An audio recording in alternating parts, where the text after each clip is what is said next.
I recently, in my other class, I learned about code switching, and I was just wondering, like, how do you know if someone code switches, they're being appreciative or appropriative? Ah, dang, man. Huh. Hang on. Before we get to the answer to that question, I want to say, if you enjoy the conversation and what students have to say, please consider hitting the like button because it supports the algorithm and then more people will have the opportunity to experience the class. And if you're new to the channel and you're enjoying what you're seeing here, please consider subscribing and turn on the bell notification so you know when we go live. You don't. Like when I code switch, like when I go to your country and I code switch, I act in ways that are not how I act here. I act different. I act in ways that it's a little more appropriate for my environment. I don't think you do. No, you can't know. And I don't think it really matters because, what we want is for people to, you have it, like with Nunchi, right? You read the environment, you read a room, and you try to operate according to how you think how people are in that room. And, you're just constantly measuring your actions, right? Is that how would you say is that how you would define Nunchi? Yeah, I think with Nunchi, like I also use code switching. I think it depends on like the atmosphere I'm in or like the environment. Mm-hmm. But I was just wondering, like, if people code switch and they become offended, like, how does that? Well, you don't worry about that, right? Like, if you're trying to balance yourself out, and then somebody else doesn't like that, you don't.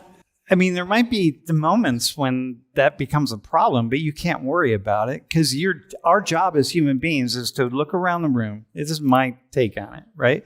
We're social creatures, so we want to get along with other people. We want to engage other people, and we want other people to be able to engage with us. So we're constantly measuring who we are and what we are according to others around us. And if we don't do that, it becomes this. We have this term called sociopathology.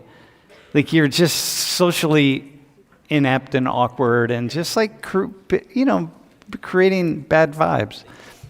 Do you think that code switching is really different from other, like, for other countries or like for depending on people? Well, people started using the word code switching. I'm speaking about code switching in the most sociological way, but people use it often as a way to say, look, people started using people of minority status in some way. They use it in a way that allows them to blend in positive ways or not be treated in a certain way, that kind of thing, right? So everybody does that. Everybody does that, right? So that's the nature of it. And when we have people that, if we have a situation in which somebody has to code switch in order just to get along, like, for example, speaking a certain way, like in order to be seen as being semi-intelligent or whatever, you have to speak in a certain way, that's worthy of sociological critique.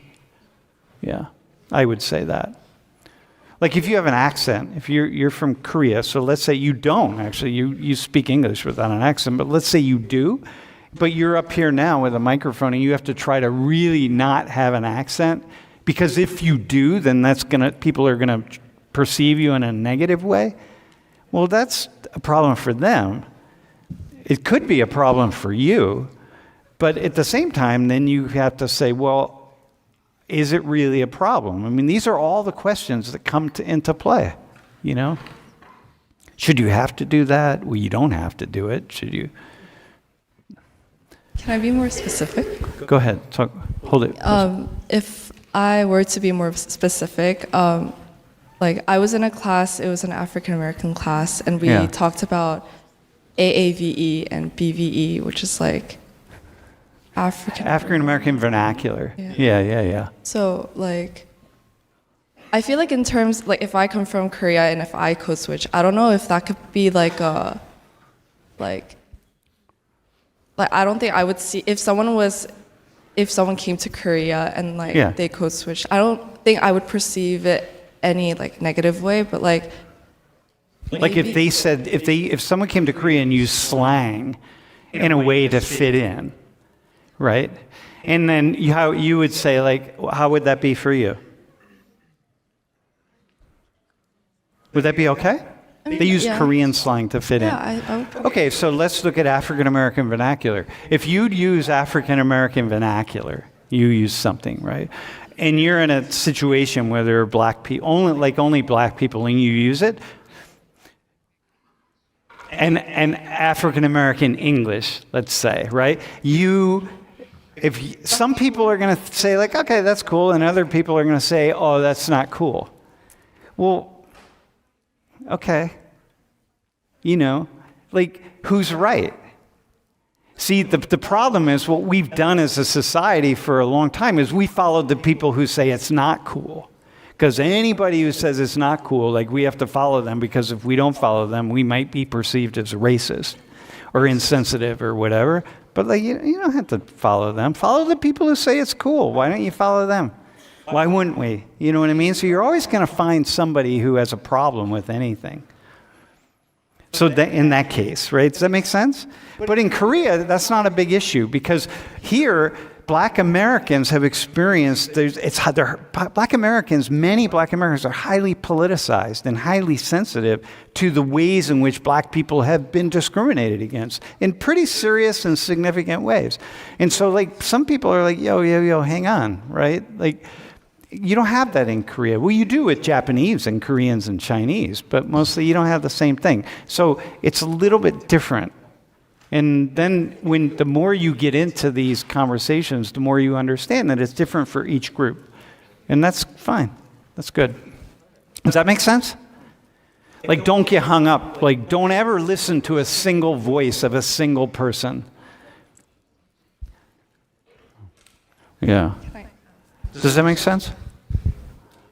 I do. Yeah. So the other side is, there's like going to be a difference, like code switching and like maybe making fun of or pretending or something like that. But you just have to know who you are and what you are. I think that there are a lot of people who are just going to see the negative in things all the time, and there are some people who are going to see the positive in things all the time. So you just like, you weigh it.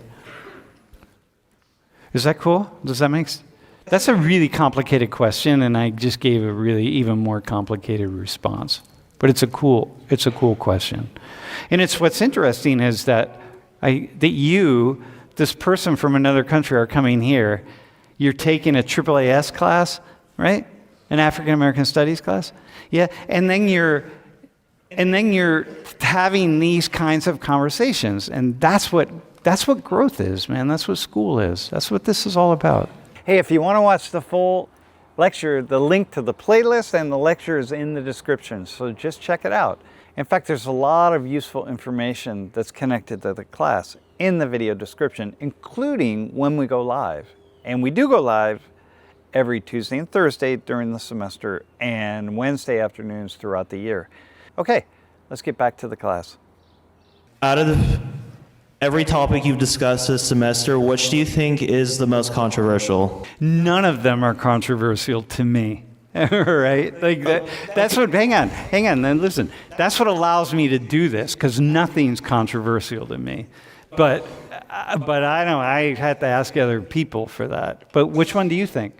I think the most controversial thing that was discussed was back towards the beginning, whenever we were discussing how in African countries, you have different dialects, you have different languages and stuff like that. Yeah. And then you're comparing it to how in white type countries, like European countries, you have the same thing, but people don't really realize how whenever it comes to Africa and how it's the same as any other continent in the world, a lot of people just don't realize that like there's different like, you know, cultures and stuff like that. They all just kind of mesh it into one culture. Dude, okay, look, man, it's really cool that you're bringing this up, because what happened with that particular class, I think we called it the Africans or something like that. I don't remember. I thought, okay, someone's going to kick back. So I got messages from different people in Africa who are like, oh man, thanks for talking about this. That's really cool. It's cool to see your students talk about it. I didn't see any controversy at all on that, and I thought there might be, actually. Nor did I see it with the class that we called the Indians, which I thought we might have. But yeah, no, I didn't see it. It could have, bro, that class on the Africans would have gone south had I didn't know the issues in the way that I know the issues. We definitely could have gone south. Yeah, and I remember there was that situation that you had created where you had a group of African Americans sitting at a restaurant table, and then you had a group of white people sitting at a restaurant table, and they were supposed to create stereotypes that each group had thought about each other. You're sitting in a restaurant, and they're all sitting at another table, and they're all eating together and having a conversation, okay? And make a generalization about them. No, like, hang on. We all make generalizations, right? I want to say something here that's really important. I didn't think it was a bad idea. I thought it was interesting. It was just... Here's the thing, bro. Ewan, here's the thing. What I find is that when you have honest, open conversations about even the most controversial issues, that people are okay with it. Yeah. And like once in a while, we'll get I'll have a class where last semester we had this class on Israel and Palestine, and it had this really awesome conversation. But, and there were so many comments about that class. It had hundreds of thousands of views, right? And the comments were like, oh my God, I can't believe college students are talking about this issue. I can't believe you got people with different perspectives to actually sit down and have a normal, thoughtful conversation. Okay, wait, hang on one second. And so, but what happened was everyone's like, oh my God, that's cool, that's great. This is so good to see. I'm so happy. I have hope for da-da. And then one person is like, that's horrible. You should never put those students in that kind of situation. And they sent an email to the university. And I'm like, you have thousands of people being like, oh, that's so awesome. That's so cool. The students enjoyed it. Everyone enjoyed it. But one person. And so that's the problem. Everything is potentially controversial. And that makes sense, because if everybody is being entirely open and honest, and it's not meant to hurt or degrade or increase their own ego, it's meant to find a solution and create conversation, like you said, then there really shouldn't be an issue. And if you're at a college level and you don't understand, then that's not good.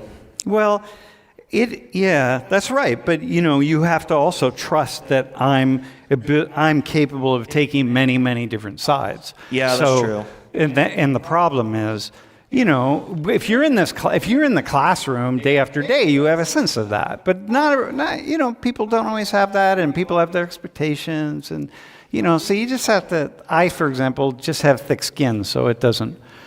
I'm okay with it, but yeah, no, that's good, man. And there's a lot of people out there. There's probably a lot of people in this classroom that can't take listening to other people's opinions and listening to the full spectrum. But listen here, it's just like Doug said, but definitely a lot of people out there. But dude, my thing to you is just don't be one of them, man. Oh, for sure I won't. I was raised too well for that. All right, that's cool, man. When you make comments on things, just make sure you make, don't make off-the-cuff comments, because you never know exactly what's going on. Yeah, true.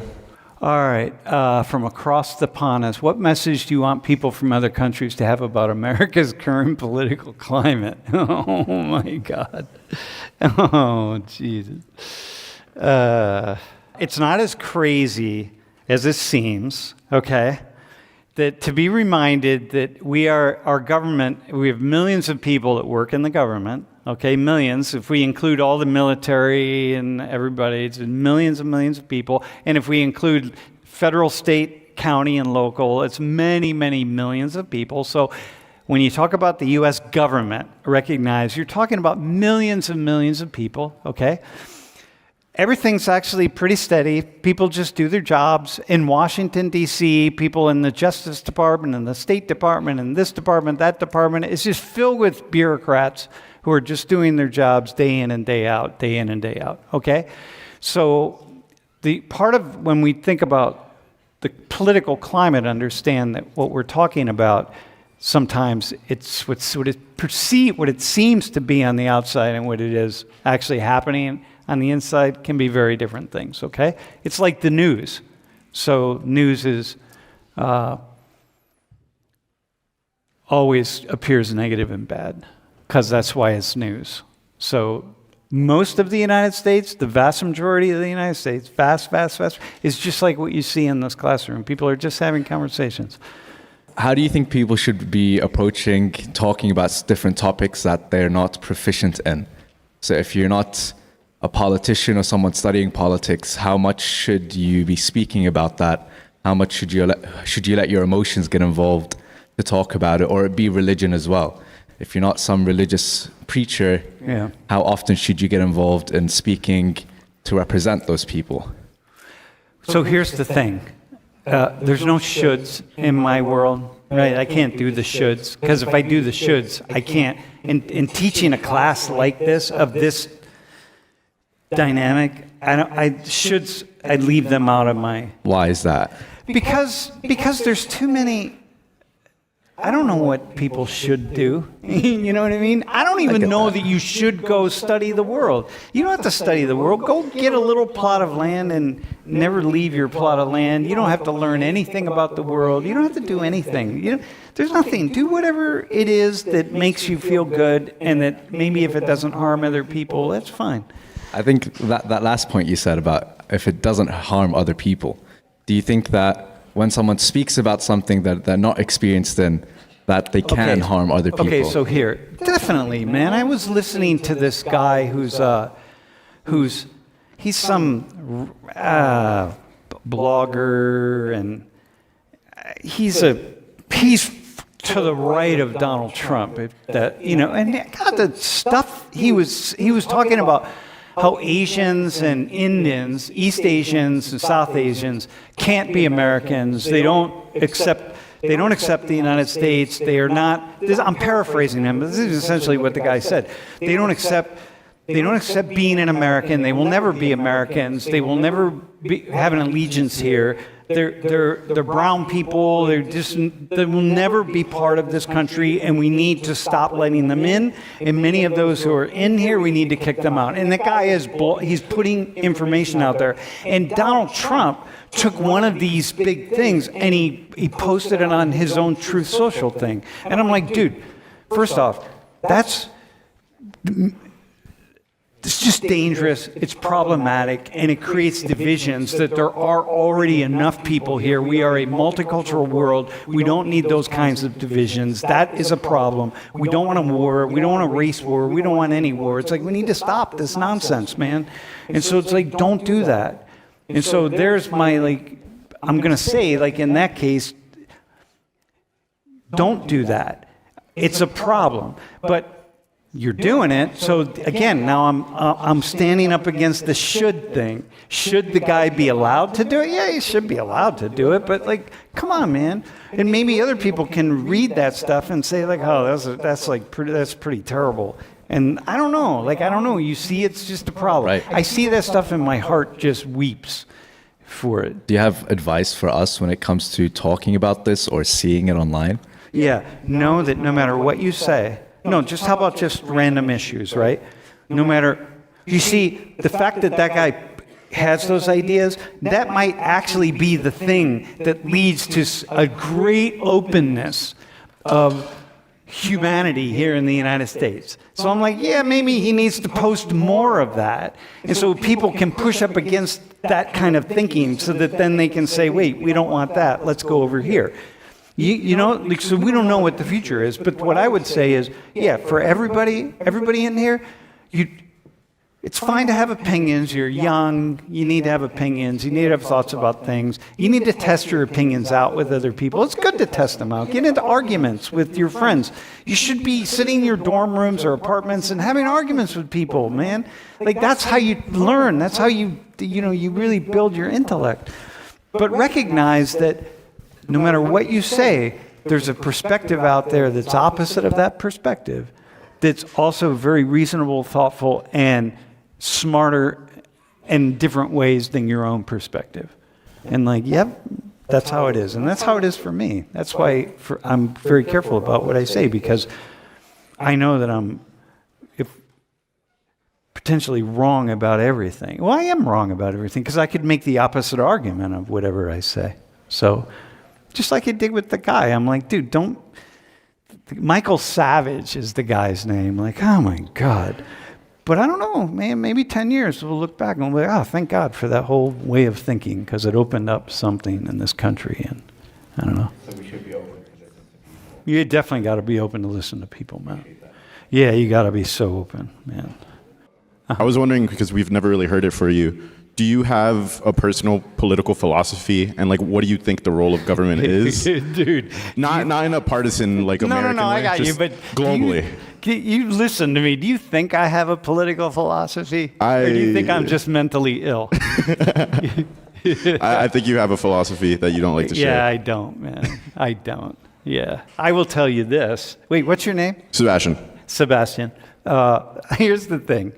So I'm a sociologist, okay, which means that I study the ways in which outside factors and forces shape our behavior. So I want to know things like, hey, like, listen, man, this guy, I want to know, where did he grow up? How much money his parents made? Where his friends were? Who mentored him? How many millionaires he's ever... I want to know the ways in which his life has been shaped by things outside of his control.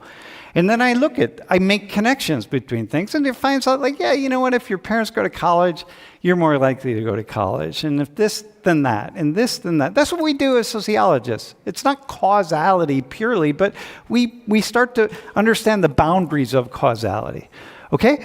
Which means then, and I can say, like, hey, you know what? People whose parents don't go to college, they don't necessarily get a fair shake in the world. So it's like, like, they're going to go to better schools, they're going to get higher SAT scores, they're going to do this, they're going to do that. And it's like, well, what do you do with people who don't have that? Well, maybe we got to step in and, like, help them out a little bit. So you see the potential is there always to intervene and try to do things to change the world in some way. So I have that in me. That's what I study. That's who I am, right? Go fix it. 64-ounce sodas. Bad idea, man. It's diabetes, it's obesity. It's a bad idea, man. Stop allowing places to sell 64-ounce sodas and people's health will increase. I understand that. That's how it works, okay? So because of that, I register as a libertarian. And I read lots of libertarian things. Because the libertarian is where you want as much independence and individualism as possible. Like, don't shape anything. Let limited government, let people just be free to do the things they need to do. So I lean that way because I'm so steeped in this over here, I have to spend a lot of time with this libertarian ideas so that I can be balanced in the middle. So I'm a registered libertarian, okay? But that doesn't mean, but I almost never vote for libertarians because when I read anything they say or listen to them, they're all nuts. You know what I mean? All right. Do you think there's any side effects or like negative consequences of you looking at people in the world in like a sociological way where you're like classifying and looking at characteristics and traits and stuff like that? No, we need that. We need sociologists, man. That's how we get to where we are. You know what I mean? Like, sociology teaches us. Like, those of you in the classroom who have eating disorders, there are people in here who are anorexic. You have eating disorders. Well, you owe, there's a whole movement in this country, in the world, the West certainly, also in the East, to deal with eating disorders. It's a thing. Well, you owe that to the sociologists who started putting two and two together and like, oh, okay, yeah, well, no, we need that. And they said, now we have to come together and we have to address this problem collectively. The libertarians would say, no, you don't. Like, we're not going to spend any tax dollars on that. Like, let people deal with it on their own. It's like, nah, So that's why you got to have that. You got to have it all. That's cool. Yeah, thanks, man. It seems like there are limits on what people feel they can question about topics like mass migration, diversity, and multiculturalism. What topics are considered open for debate? Which ones are? Everything is open for debate. Everything is open for debate. Well, not whether it's okay to mass murder people. I mean, there are so not everything, but within, you understand the debate. So in this classroom, the things that would be stimulating it's open for debate. Like, for example, the mass migration. Maybe we got to just close it down, close all the borders down 100%, man. Yeah, we can go ahead and make an argument for that. I can make an argument for that.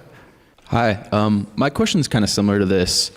One thing I find so interesting about this class is the amount of change that we've seen in the news since it started at the beginning of the semester and then where we are now. Like, it seemed like ICE was a much bigger issue back then, and now it's kind of changed into something else. Yeah. What advice do you have for us who may be deeply unsettled by a certain issue that comes in this passing wave to kind of hold on to? Or how do we resist against like the constant fluctuation of news and actually find some meaningful change on issues that come and go? Yeah. Okay, I'm going to paraphrase my colleague, Professor Eric Silver, who teaches in the class after us. Don't panic, man. Don't get wigged out. Don't panic. It's all part of it. Like, just don't panic. Yeah. And just be careful about thinking the world's coming to an end. The world's been coming to an end for thousands of years. You know what I mean? It's you're all right. So you gotta go through these cycles a lot. Yeah. How'd I do? Was that all right? Was that good? What would you want someone like myself from another country to know about America if they've been fed negative information? Yeah, the number one thing that you see is the U.S. hasn't changed. Nothing has changed, okay? It's no different than when we elected Obama into office and everyone thought, oh my God, the whole world's going to hell in a handbasket. And like now we have Trump and it hasn't changed. Things don't change. We're all in, the U.S. is the U.S. So don't read that. It's just like in Ecuador. It's like, oh my God, the drug gangs have taken over. No, they haven't. They're not in Cuenca, where I used to live, for example. They're not in lots of places. But it's just, I would say that. If you were invited to the White House tomorrow, and you had 15 minutes in the Oval Office in front of Trump, Vance, Rubio, and Hegseth, what would you talk to them about? Dude, oh my God. Something completely normal, like nothing political. I would probably talk to them about coffee or something. I already know what their thoughts are. I want to just share a coffee with them. I want to just experience the ways in which they're normal human beings who are thoughtful as everybody else. Yeah. That's all I care about. You know what I mean? Like, I'd talk to Trump about golf. Yeah. Yeah. Can you really shoot your age, President Trump? That's what I would do. Yeah, because people are just people. As somebody who's been all over the world and who's been to many cities, what do you think your favorite country you've been to is? What do you think the favorite city you've been to is? And who do you think favorite person you've talked to while just out and about is? 3 questions. Dude, I don't have a favorite country. Okay, I really don't. I wish I did, because everyone is its own unique world. Give me a couple, or, you know. Well, I have to say Korea right now because I have a special relationship with Korea, but Ecuador is that was my first home country. Yeah, the first adopted country. Spain was my first love. That's the first place where I lived abroad. So Spain is just like, but the most special country in an odd way is probably Haiti, where I've been 9 or 10 times. There's something about Haiti and Haitians that is just, you cannot comprehend. Yeah. I can't explain it either. You just would have to go. And then favorite cities you've been to? Okay, Madrid, because that's my first city I lived in outside the U.S. I love Madrid. Okay. Is that it? And then the favorite person you've just met out and about in the world, not someone you scheduled to meet or interview, just out and about, the coolest person you've met.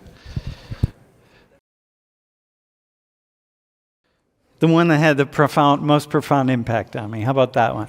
I was walking down a rural road in Nicaragua back during the Civil War, and I came upon this house, and I walked, and there was this woman sitting on her porch.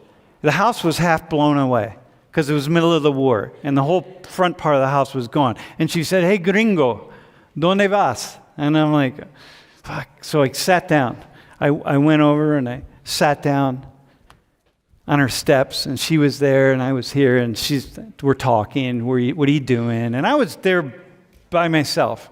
I walked in from San Jose. And then I got a ride from the guy to this town. I got a ride from the guy who was the roommate of Roberto Clemente, the baseball player back in the day, right? So we started talking about the Civil War. And she was old. Looked like she was 90. She might have been 80, you know? And this was her house. This was her life. And we were part of this war. We were the one that was funding the bombs that blew her house up, you know? And she said to me, as we talked, and I told her I was a teacher, and I was still a graduate student at the time, and she said, "Look, you need to make a promise to me." And I said, "Okay, what's the promise?" And she said, "You need to always, always talk to your students about what's going on outside the United States. They need to have some idea of what's happening." This was an old woman who probably never went past 6th grade, okay? And I made an agreement with her. I said, "I promise you I will do that." And I have never forgotten her. And my whole life, every time I talk about international issues, I think of her. And I don't have a photo of her because I didn't have a camera. But she's in my mind, right? And so it's really funny how this person lives. People like that can live in you like that. So I would say that. She's a person who maybe has had some of the most profound impact on my life. Thank you. Yeah, that's a cool question. Huh. Yeah, bro. What aspect of your childhood or upbringing do you believe led to you being so open-minded and like able to challenge thoughts and that kind of stuff? And how do you believe that we promote that amongst like the next generation and other people? When I cannot explain to you enough how much above the world I didn't know. I didn't have any idea. And I had to start school and start work and of all the other graduate students, I was behind. I was always the last one because I was always trying to catch up because I didn't have any education in me, right? So everywhere I went, everywhere I turned, everything I did, I had to acknowledge that I was the dumbest person in the room. Not the dumbest, but the unenlightened, the less educated, the less whatever. So it made me really humble because I had to always be the person who would recognize that I don't know. And I would never be able to speak because I didn't have any answers to anything when everybody else had answers. So now that followed me through with teaching because I discovered that you could actually be a really cool teacher if you don't have answers to anything. And so all right. So then I brought that into my teaching that I didn't know and I couldn't know and I had no idea. And so that's what I would just say. And then I met some people along the way who are absolutely brilliant. And I had to acknowledge day in and day out, that most people I encounter who are, thinkers are more brilliant than I am. And then it became so easy to acknowledge that it became a badge of honor that I pat myself and say, that's pretty cool. I don't have to compete with anybody. Yeah. That's my answer to that question. Do you think there's aspects of other societies that promote this more? No, not push it really. more? I think we actually in the U.S. do some education systems do. For example, in Scandinavian countries, they do, yeah. A lot of the European countries do. East Asia, they don't. East Asian, they're trying to get the answer, so. But yeah, I think some people do. Russia, strangely enough, so I've had a bit of experience in Russia. They actually promote a fair amount of critical thinking, man. It's pretty cool, the education systems. Yeah, I really appreciate that. Yeah.